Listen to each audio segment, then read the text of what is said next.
Reading with your kids. Hey, so great to see you. Come on in. Hi, my name is Jedley, and this is the Reading with Your Kids podcast and iHeartRadio Best Kids and Family Podcast Award nominee. We are so delighted that you're part of our beautiful Reading with Your Kids family. Please be sure to connect with us on social media. Facebook.com/Reading with Your Kids, at Reading with Your Kids on Instagram, at Jedley Magic on Twitter. Our guest today is celebrating the STEM fields. Her name is Lindsay Metcalf, and she is here to talk about Beatrix Potter Scientist.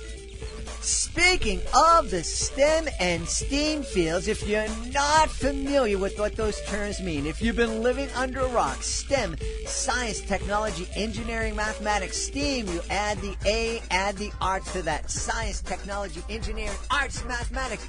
If you are interested in getting your kids interested in the STEM or STEAM fields, you want to sit down and listen to the Solve It for Kids podcast. It's a great podcast for parents and kids to listen to together. I have had the pleasure of co-hosting this show with our Dean of all things STEM and STEAM, Jennifer Swanson. It's amazing. The guests that we've had on, we've talked to nuclear physicists like Dr. Gene Van Buren. We've talked to astronauts like Katie Coleman. We've talked to famous oceanographers like Fabian Cousteau. And we have so many more guests. We would love for you to check it out. You can find Solve It for Kids podcast on Apple Podcasts, on Spotify, and just about everywhere else you find your podcast. And, of course, we'd love you to check out our website, solveitforkids.com. That's where you can find lots of information about the show and also lots of information about the different challenges our guests give to kids. Check it out today. The Solve It for Kids podcast at solveitforkids.com. Joining us on the line right now from the great state of Kansas. This is really, really cool. She is a debut author, but she has 3 books. Her first 3 books are debuting all in the same season. That's pretty amazing. Please welcome to the show the author of Beatrix Potter Scientist, Lindsay Metcalf. Lindsay, how are you? I am wonderful. I'm so happy to be here. This is really amazing. 3 books all coming out in the same season. How does that happen? Thank you. It happened just by happenstance, honestly. I was, working to perfect my craft, still working to do that, for several years. And it just so happened that I received contracts for 3 books from 3 different publishers, and they all wanted to release in fall 2020. So here we are. That's amazing. So we're not talking about an overnight sensation. No, not at all. Overnight after about 20 years of writing. That is, it does amaze me sometimes, when an artist gets, whether it's an author, a recording artist, or some kind of actor, it's, when all of a sudden they go from obscurity to, success, publishing 3 books in one season. A lot of folks have a tendency to go, oh, look they got lucky. It's, overnight, they went from nothing and boy, they didn't have to work hard for that. The opposite is true. You've been working at this for a long time. Yeah, I've been writing children's books, well, only really since about 2015, but I've been writing my whole adult life. I'm 38, and I graduated from the University of Kansas with a journalism degree. And so I was working for newspapers and magazines for years. And then I left to stay home with my kids and just fell in love with children's books at that time. And like a lot of people, I thought, well, I'd love to write one of these. These are way better than the ones I remember as a kid. And just kind of started noodling around with it and became a passion. That's wonderful. So let's start. I want to talk about all 3 books, but let's start with Beatrix Potter Scientist. I'm really happy you're part of the STEAM Team 2020. group that we've been featuring here on the podcast. And I love books that inspire kids to explore the STEM fields and the STEAM fields. So tell us a little bit about Beatrix. Well, everyone knows Beatrix Potter. And, of course, I grew up with her stories and had read The Tale of Peter Rabbit, dozens or hundreds of times. And in my mind as a child, Beatrix Potter was the font across the top of her book. I mean, she was just this legend, this ominous, nebulous person. I didn't really know much about her. And so as an adult, I'm, looking for story ideas, things that I would think would resonate with children, but also with the child in me. And I come across this story about how Beatrix Potter was obsessed with fungi for about 10 years before she ever got published. And that to me just sparked my curiosity. I could not stop researching. And what I loved about it was that here is this person who just followed her passions.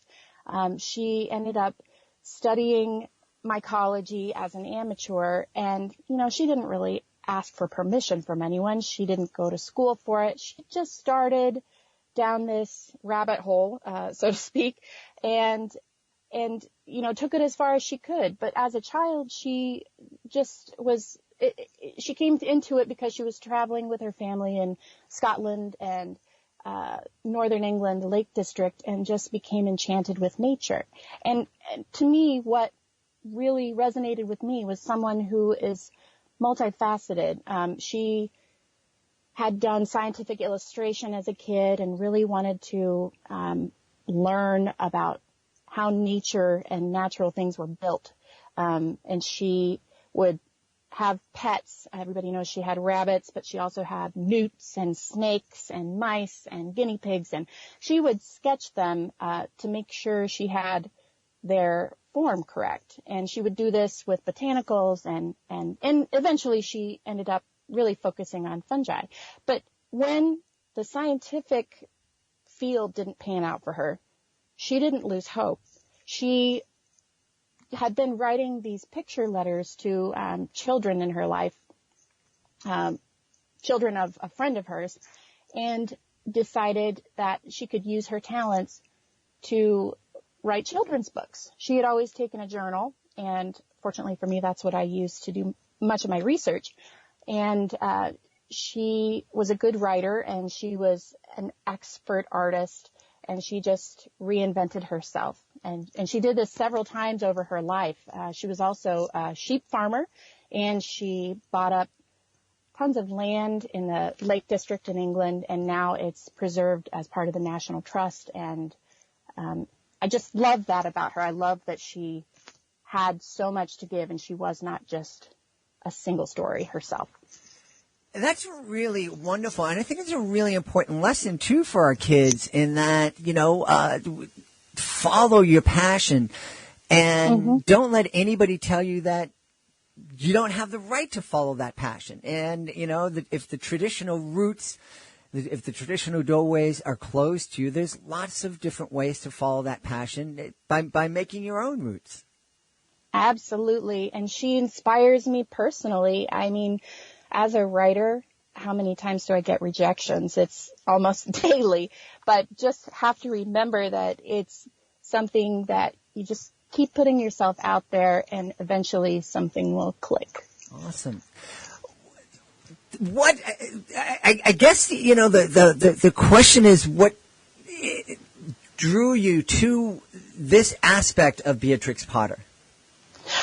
I always look for stories that tell a story that hasn't been told, at least for children. And I love this aspect of it. We're in a wonderful time for nonfiction in the children's realm. Lots of picture book biographies are getting published, and this is a picture book biography. And I'm really just drawn to the stories that drill down and tell even just a piece of someone's life, capture a snapshot. And to me, this unusual story, one that people hadn't really heard, just spoke to me, and it wouldn't let me go until I had finished writing it. And fortunately, Albert Whitman and Company agreed, and they agreed to publish it. So now, looking into Beatrix Fascination with fungi, did that also kind of resonate with you? Did you develop a love and fascination with fungi? Not fungi in particular. Personally, I grew up on a farm here in Kansas, and so I spent many of my childhood afternoons just exploring nature, and I still love to just be outside and experience nature firsthand. And when I found out that she loved mushrooms and fungi and lichens in particular toward the later end of her fascination, I started sort of looking in my own backyard, and I realized there's a whole world that I had never really explored. I mean, you think of lichens, and it's just this kind of slime on the side of a tree or on a rock, and it doesn't look all that attractive. But even with a cell phone camera, you can really zoom in with today's smartphones, and you can see it's almost like a garden just waiting for someone to discover it. And there's still so much that scientists don't know about lichens. There's still so much that scientists don't know about fungi. And so I love that she was a pioneer, really, in studying this particular field. I loved that she had written a paper for the Linnaean Society of London, this monolith almost. And because she was a woman, she wasn't allowed to attend the meeting where her paper was considered. And so that part resonated with me as well, because even though she was told no in a way, she didn't give up. Mm-hmm. It's amazing. That blows my mind. She wasn't allowed to be in the meeting where her letter was presented. Right. Yes. It's believed that a scientist named George Massey, I'm not sure how this is pronounced. She had been working with him through the Kew Center in London, and she kind of convinced him that her research methods were right, and he had repeated her experiments and verified things. So it's believed that he presented her paper on her behalf. But still, she wasn't allowed in, and she ended up withdrawing her paper. It's not really known why exactly. It's thought that she was going to do more research. And after that, she just stopped writing in her journal. She stopped writing about fungi, and it's kind of thought that she sort of tucked away her drawings and moved on to writing for children. Well, why don't we move on a little bit? You spoke about growing up on a farm, yeah, and always being out there and exploring nature. I hope that's something that's still going on in rural communities like the one that you live in. I don't see it happening as much in cities anymore. While you're talking to us about your other book, Farmers Unite, also talk about the value, you think, of encouraging our kids to get out there and explore nature. Oh, yeah, absolutely. So I know what you mean. Even here in rural America, kids, I have two children. They're in 3rd and 4th grade, 2 boys. And they are just as fascinated with video games and screens as anybody anywhere. And sometimes it can be a struggle to get them to go outside. And I love sharing our roots with them just to, notice the sunrise. And I talked about lichens. I've noticed lichens with them and share things like that. And sometimes I say, okay, yeah, Mom, let's keep going on our Pokemon Go walk. There's a Pokemon over here. But that game in particular has been good for just getting them outside. And if I'm with them, I can point things out. And they're like, oh, yeah, that snail is really cool, Mom. So personally, my connection with nature has really helped me understand the implications of climate change and just feel an urgency and need to help with that in some way. I don't have any answers. I do what I can for recycling, and I, try not to use straws and personally, and I think that we need global answers, not just individual, but I think just the act of getting outside helps really make that connection. And when we lose that, that's when we're in trouble. Absolutely. So your book that's coming out in November, Farmers Unite, what's that story about?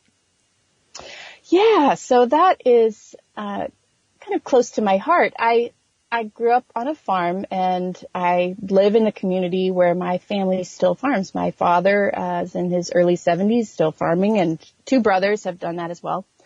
And so I grew up in the 80s farm crisis, and I guess I was young enough that I was kind of shielded from all of the ills that went along with that, and, blissfully ignorant, I guess. But then I found out as an adult that in 1979, thousands of farmers got in their tractors and drove across the country to D.C. and camped on the mall in order to protest low farm prices.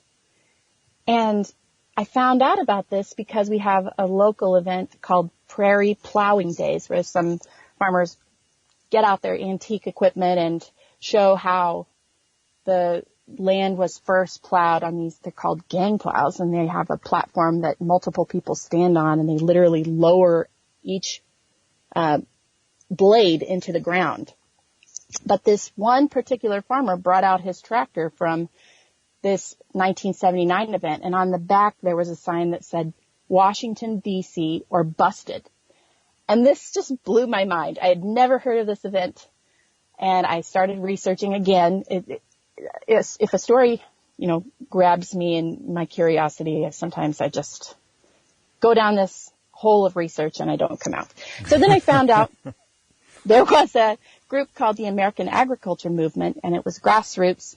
And, farmers were really in trouble, and interest rates were very high, and prices were plummeting, and they had a farmer in the White House, Jimmy Carter, and they didn't feel like he was listening to their concerns.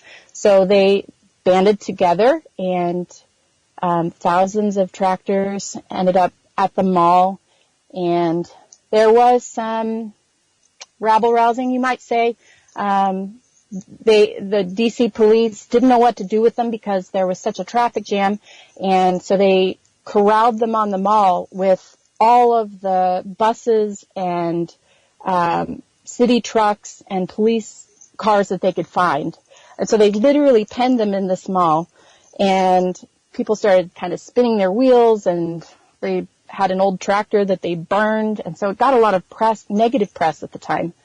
But I came across these oral histories of local farmers who had gone and participated, and just hearing them talk about how they just wanted to make their voices heard, and they wanted the American people to know where their food came from and to know that it was in trouble. And that really spoke to me, and I wanted to tell their story. So the book is for readers ages 9 to 12, and it's told through archival photographs. Several of them came from the Smithsonian, the Washington Post. I think I used a couple of those. But there's just a trove of beautiful photographs that I came across, and I'm really excited to tell the story because I feel like it is resonating today, because farmers today are once again struggling to earn a living. Yeah, it's a really, really important story. And you mentioned this is, you wrote the books for kids ages 9 to 12. I think this is an important story. This is important information for everybody, because we forget where our food comes from. This past summer, my beautiful wife and I were down in Costa Rica, and we drove by a banana plantation. And we were in awe of acres and acres, and we'd never seen a banana plantation before, and here we are seeing this thing that was so massive. And I think it's important for us to understand where our food comes from. I think it's also important for us to understand very much that there are people who are working really, really hard to get that food to us. And they need to be respected, and they have a right to earn a livable wage. Yeah, that is fascinating. I've never personally been to a banana plantation, but I think it would be. It's always great to see where food comes from. Yeah, absolutely. And I love the idea of getting this book out there in our current political climate, particularly because we have for a couple of reasons. Because you see a lot of people standing up and using their voices and coming together, but it surprised me that farmers would come together and demonstrate in this way.